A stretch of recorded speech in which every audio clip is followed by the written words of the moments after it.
मसीह यीशु में एक और बार आपका स्वागत है।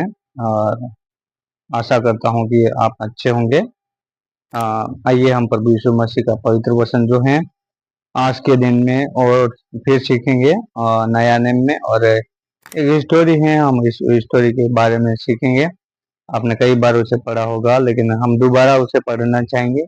बार बार पढ़ते रहना चाहिए बाइबल, और स्टडी भी करते रहना चाहिए। प्रभु के जितने भी दास है, जब भी वचन शेयर करता है तो प्रभु वचन के द्वारा अलग अलग तरीके से ही बात करता है। तो इस बात का भी विश्वास हम लोगों को करना चाहिए।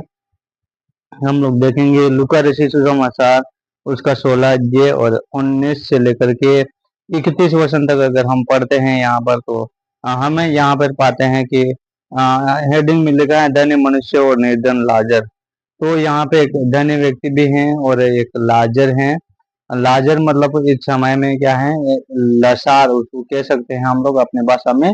लसार है वो, उसके पास में कुछ भी नहीं है, बीमार भी है वो उसके पास अभी कुछ भी नहीं है ना। तो वो क्या करता है, वो लाजर जो है नीचे बैठा रहता है, और धन्य व्यक्ति जो है अच्छे से भोजन करता है। भोजन करने के बाद में जो कुछ टुकड़े मतलब गिरता है, उस टुकड़ों को वो लाजर जो है वो खाता है। तो एक दिन क्या होता है, दोनों की मौत हो जाती है।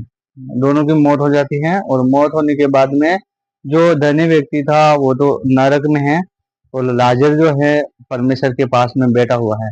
तो यहाँ पर जो धनी व्यक्ति है वो परमेश्वर से प्रार्थना करता है, कहता है कि परमेश्वर ये तो लाजर है, ये तो मतलब मेरे पास में मेरे मेज पर मैं जब खाना खाता था तो जो गिरते थे वो भोजन करता था, और ये तेरे पास में कैसा है, कैसे हैं। तो वो परमेश्वर यहाँ पर जवाब देता है इस स्टोरी में कि तूने जो छूक देखना था वो पहले तो देख चुका है ना। तो यहाँ पर तो अब दुख मतलब तुझे दुख देखना होगा, और लाजर जो है वो मेरे पास ही यहाँ पर रहेगा करके। तो वो विनती करता है ऐसे कैसे हो सकता है, तो परमेश्वर कहता है कि ऐसा ही होगा, है ना। हम पढ़ सकते हैं अच्छे से, मैं समझाने की कोशिश कर रहा हूँ आप लोगों को।